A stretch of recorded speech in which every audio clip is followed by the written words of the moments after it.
Nobody warns you that forgiveness can become a poison you drink yourself. That some people don't deserve the space they take up in your final years. That letting go isn't always about grace. Sometimes it's about survival. I'm 83 years old. My name is Dorothy Klein. And 3 weeks ago, I did something I should have done 40 years earlier. I stopped praying for someone who hurt me. I erased her from my thoughts like chalk from a blackboard. And for the first time in decades, I slept through the night. It happened on a Tuesday morning in April. I was sitting in my kitchen with my coffee, looking at a sympathy card that had arrived the day before. My younger sister Claire had passed, and there, in careful handwriting at the bottom of a card from someone I didn't recognize, was a name I hadn't seen in 38 years. Judith Crane. So sorry for your loss, it said. Thinking of you during this difficult time.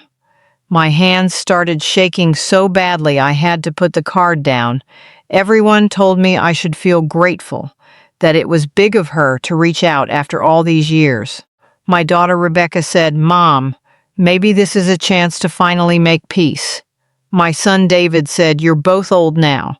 What's the point of holding grudges?" Even my neighbor Linda, who's known me for 20 years, said forgiveness is for you, not for them. But here's what they didn't know. Here's what nobody tells you about the people who damage you and then show up decades later with pretty words and empty gestures. Some wounds don't heal just because time passes. Some people take pieces of you that you never get back. And after 75, after you've buried parents and spouses and friends, after you've watched your own body betray you in small ways every single day, you realize something powerful. You don't owe anyone your peace. Not anymore. If you're spending your last good years carrying the weight of people who never deserved you in the first place, you need to hear this before it's too late. Let me tell you about Judith Crane. We met in 1963. I was 22, newly married to my husband Thomas, living in a small apartment in Columbus, Ohio. Judith lived 2 doors down with her husband Frank. She was 24, beautiful in that effortless way some women are, with dark hair she wore in a perfect flip and a smile that made you feel like you'd known her your whole life. We became inseparable within a month. Coffee every morning at 9. Shopping on Thursdays. Our husbands worked together at the same insurance company, so we'd have them over for dinner every other Saturday.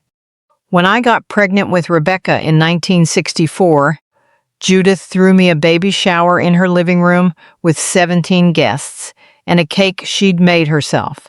She held my hand and told me I was going to be a wonderful mother.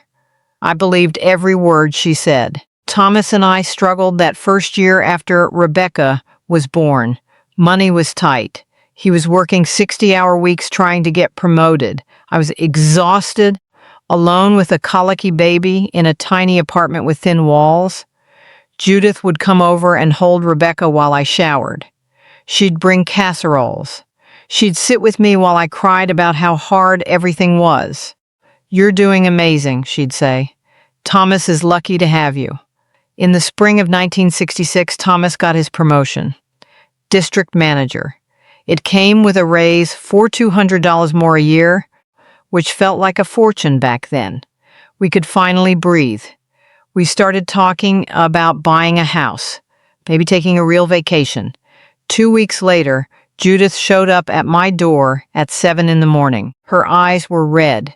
She'd been crying. "I need to talk to you," she said. We sat at my kitchen table. Rebecca was still sleeping. Judith's hands were trembling as she held her coffee cup. "Frank and I are separating," she said. My chest tightened. "What? Why?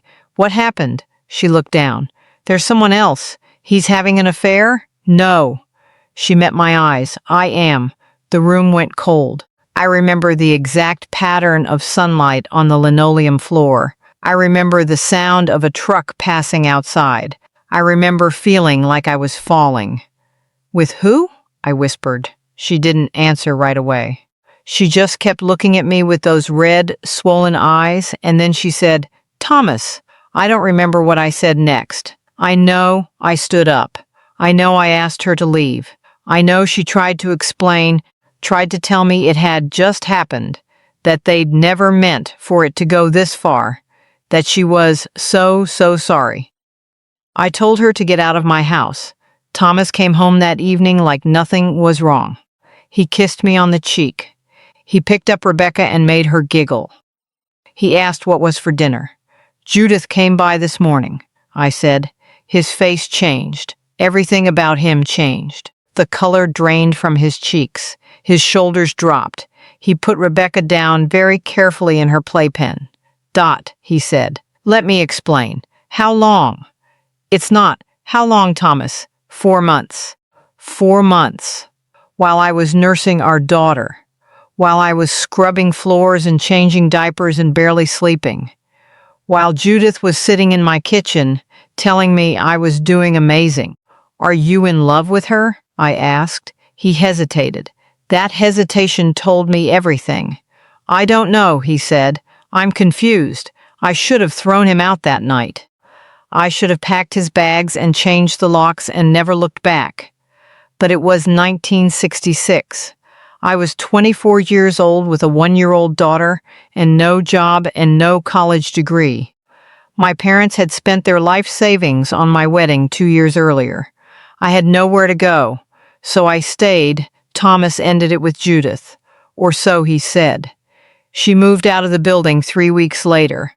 Frank filed for divorce. The whole thing became neighborhood gossip for months. People looked at me with pity.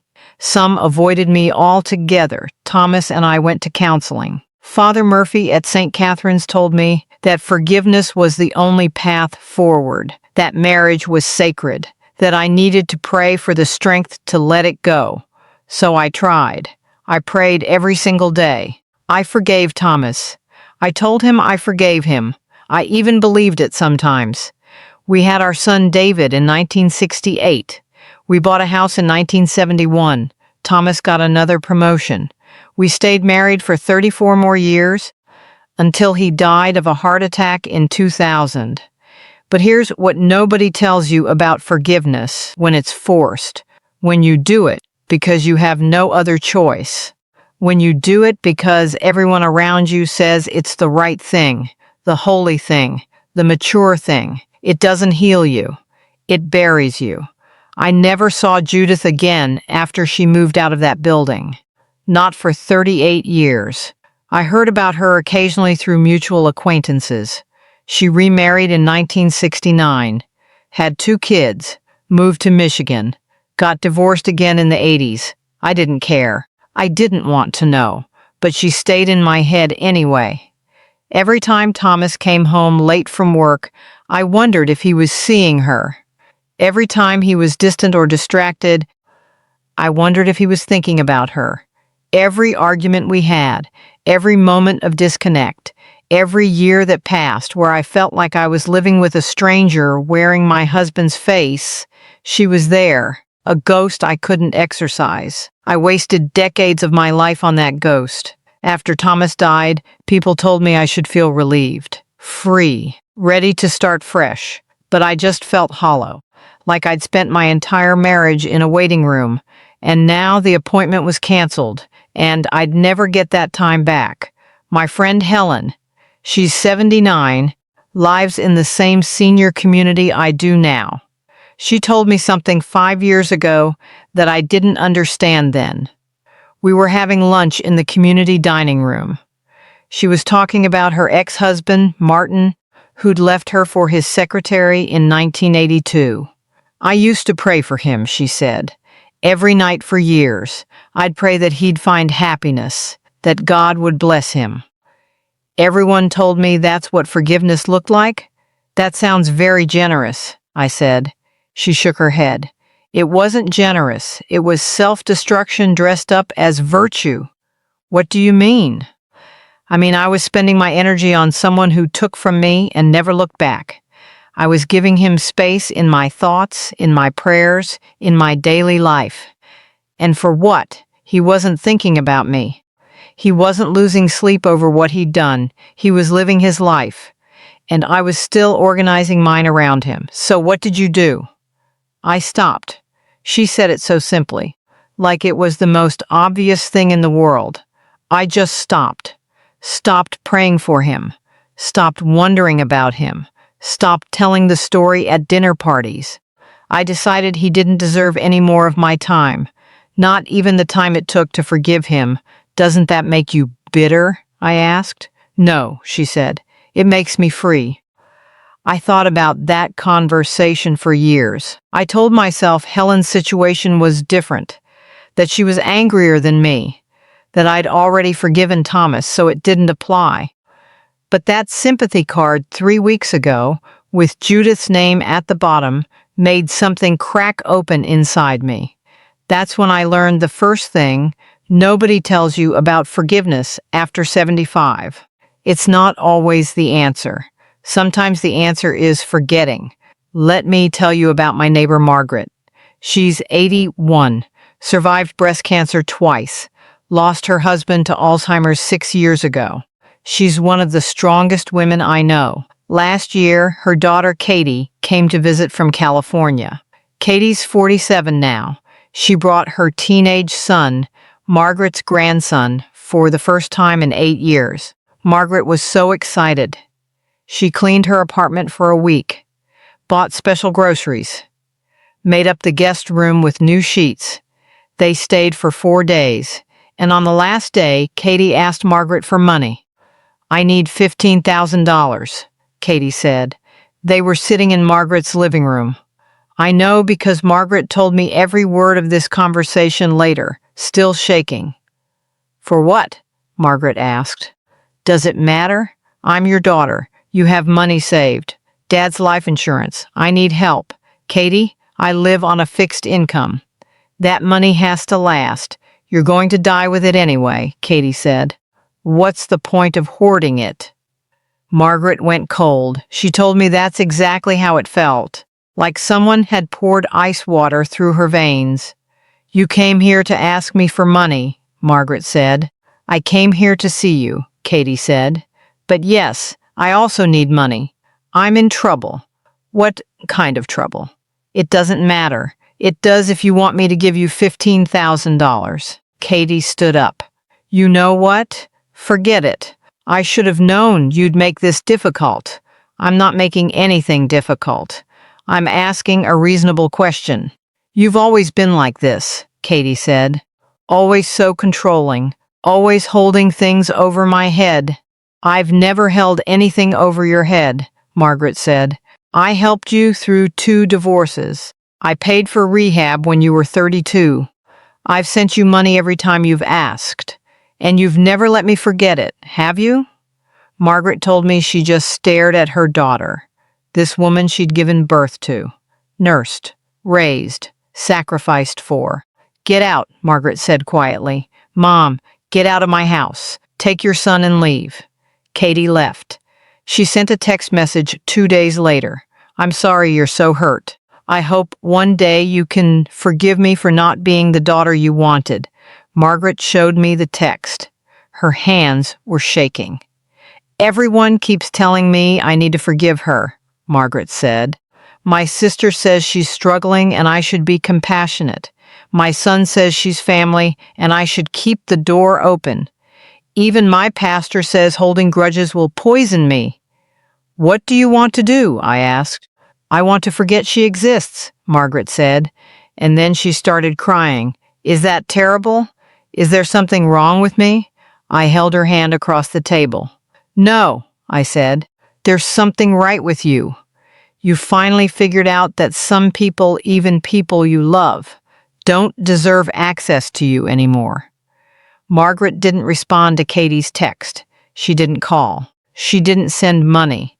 And 3 months later, when I asked how she was doing, she said something I'll never forget.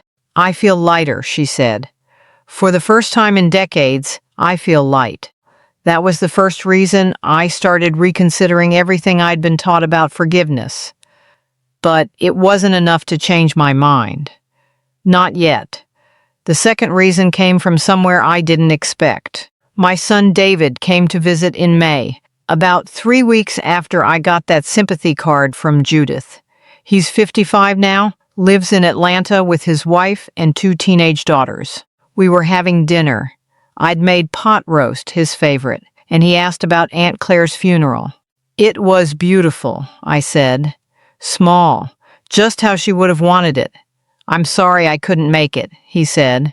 Work was crazy, I understand. We ate in silence for a minute. Then he said, "Did a lot of people come?" "Maybe 40. Old friends mostly, some family from her husband's side." "Anyone from the old neighborhood?" I knew what he was asking. "Or who?" "No," I said. He nodded, took another bite. Then, very carefully, he said, "Rebecca told me someone sent a card." "Someone from back then." My chest tightened. I put down my fork. "She did. Are you going to respond?" "No." David looked at me, really looked at me. "Mom, can I tell you something I've never told you before?" Something heavy settled in my stomach. "Of course. I knew about Dad," he said quietly. "About what happened with Judith." The room tilted. "How?" "Rebecca told me when I was 15. She'd overheard you and Dad arguing about it once. She was scared. She didn't know what it meant, so she told me, David. I need to tell you this, Mom. Please." I nodded. I couldn't speak. "I watched you for years," he said. "I watched you pretend everything was fine. I watched you smile when Dad came home. I watched you go to church and pray and do everything right. And I watched you disappear. I didn't disappear. I was right there." "No." His voice cracked. "You were there, but you weren't there. You were somewhere else. Somewhere sad. And I used to think it was my fault, that I wasn't enough to make you happy." Tears started running down my face. "Oh, David, you were always enough. You and Rebecca were everything." I know that now. But it took me years to figure out that it wasn't about us. It was about what they did to you, and what everyone told you to do about it. "They told me to forgive," I whispered. "They told you to disappear," he said. "They told you to make yourself smaller so everyone else could be comfortable. And you did it. For 40 years, you did it."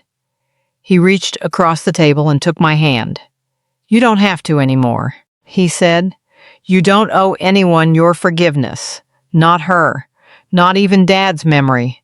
You're 83 years old, Mom. You've earned the right to be selfish. You've earned the right to forget." I didn't sleep that night. I kept thinking about what David said. About disappearing. About making myself smaller. He was right. I'd spent 40 years organizing my entire emotional life around Thomas and Judith, around the affair, around the forgiveness I was supposed to feel but never quite did.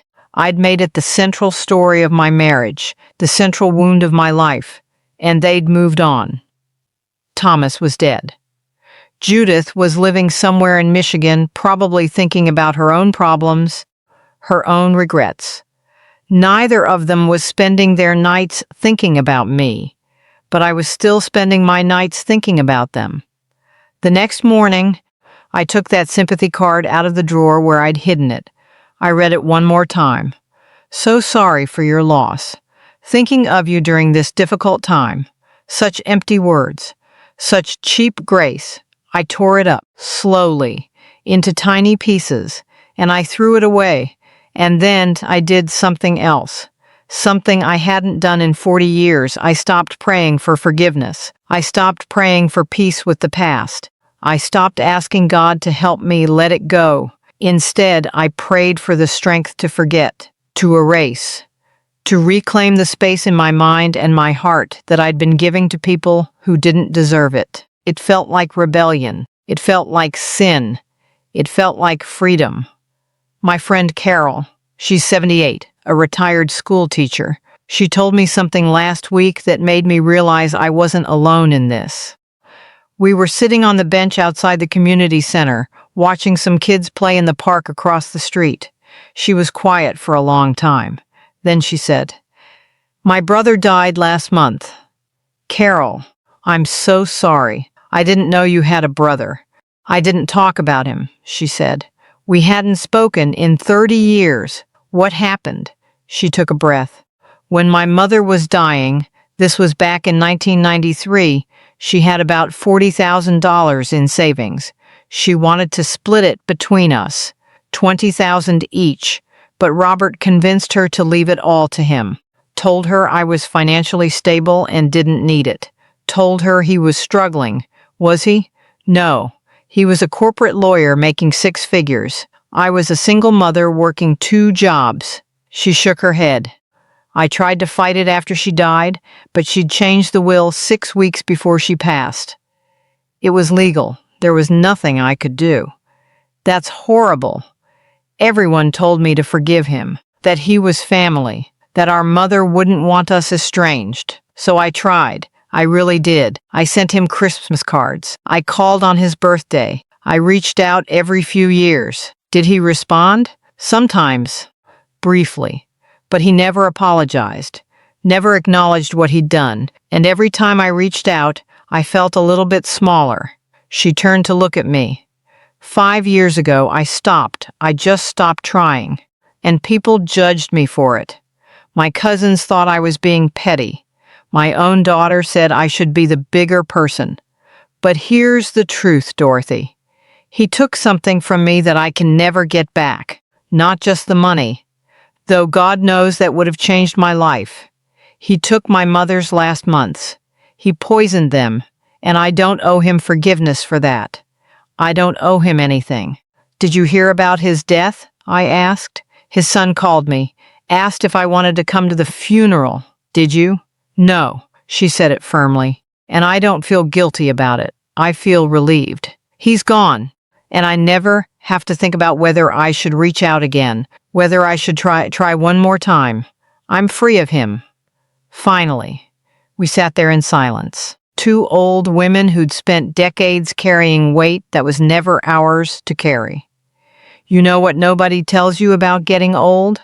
Carol said. What? That the best part is realizing you don't have to be good anymore. Not the way they told you to be good.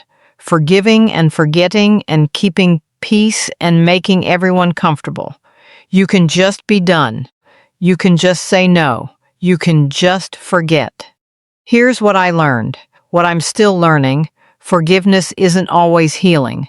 Sometimes it's just another way to stay wounded. Another way to give power to people who already took too much. The truth was simpler and harder than anything the priests and counselors and well-meaning friends ever told me. Some people don't deserve your forgiveness. Some people deserve to be forgotten entirely. Not because you're bitter. Not because you're holding a grudge. But because you finally understand that your peace matters more than their comfort. After 75, after you've buried people you loved and survived things that should have broken you and made it to the other side of a life you didn't always choose. You earn the right to be selfish with your time, your energy, your heart. You earn the right to forget. I'm 83 now. I live alone in a small apartment in a senior community outside Cleveland. I have 2 children who call me every week. 4 grandchildren who visit when they can. A handful of friends who matter. My days are quiet. I read. I garden in the community plot.